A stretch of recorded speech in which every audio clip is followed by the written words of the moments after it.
Hello guys, it's Ellen and Grace. Okay, Rocket and Bullet here. Ellen and Grace, This Rocket is and Bullet. Tuesday Twinterlude on Queer Factor. And this week's topic was Meet My City, but because we already did that back in week 1... Ooh, what's this? Anyway, we're substituting the sex and relationships topic into this week because we were away when they did that. So that's what we're going to talk about. We're doing sex and relationships. Mm-hmm. That's the gist of this. Okay.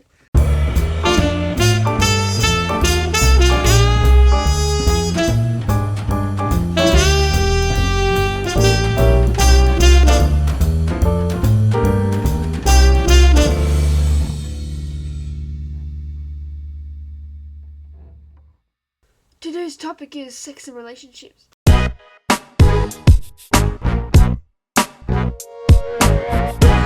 Actually, I was on the internet the other day and I was browsing BBC, browsing news articles, and I found an article that talked about 2 Christians who'd set up a sex shop, a Christian sex shop. And I was like, whoa, this is interesting. Because as you're all probably aware, it's infrequent that Christians talk about sex, or if they do, talk about it in a way that reinforces how good it can be. Sex is bad. You will get chlamydia and die. Talk about it or just engage in it in that kind of way. So that's pretty cool. And I'll post a link to that article and even that site if I can find it in the sidebar. But there you go. Christians can have different perspectives than you might think. I wanted to read you this one quote that I found in a book. It's actually a Christian book, but this doesn't necessarily reflect my views personally. I just thought it was really interesting. And I'd be interested to hear your responses to this quote. Sex without a commitment, no matter how many I love yous you say or hear, is really only about what you can get. Because you're essentially saying, I know this could hurt both of us, but my needs right now are more important than your potential pain. That's by Shelley R. Warren. And it's interesting, quite frankly, being a part of a culture where, you know, sex is so central. If you don't believe it is, then read Female Chauvinist Pigs by Ariel Levy. That's an awesome book. Please read it. That's more about the portrayals of women, but sex is a big part.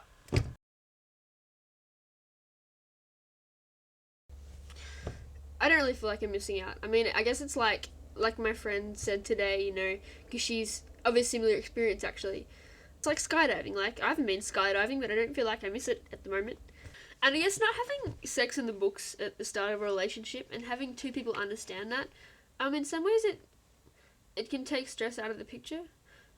And I know when you think about sex, you might not necessarily think about stress, right? Because sex is supposed to relieve stress, ideally, among other things, kind of thing.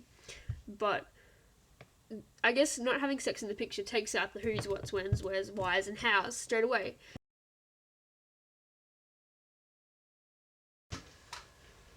I love you. And let's face it, you know, if and when you get down and dirty with somebody is something that's often a big issue within the context and the timeline of relationships.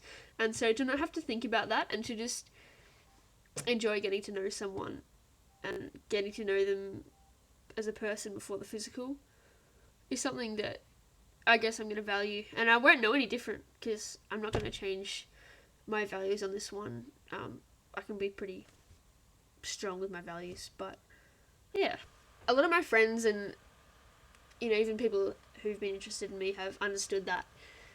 So that's been refreshing because I guess in our, you know, sex-centric culture, it's cool to know that you can be different and people won't necessarily put you down for it. Even if at times they're like, how can you live without it? But most people are cool about it. So it's cool that people can respect that part of me.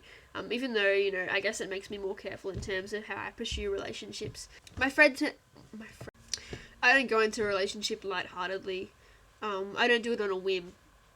I think part of that is because I really don't like hurting people at all. I despise that. And if I'm going to go into something, I want to know I can throw myself into it and really feel it. And I know that, you know, part of the point of dating is to get to know people, but I'm always worried about how much someone's invested in me before. One thing I've realised from my limited relationship experience, though, is that you never understand it till you're in it. And relationships are some of the best, scariest, most painful, most life affirming, and most biggest growing experiences you can go through. I start dating them. This is one relationship that will never end.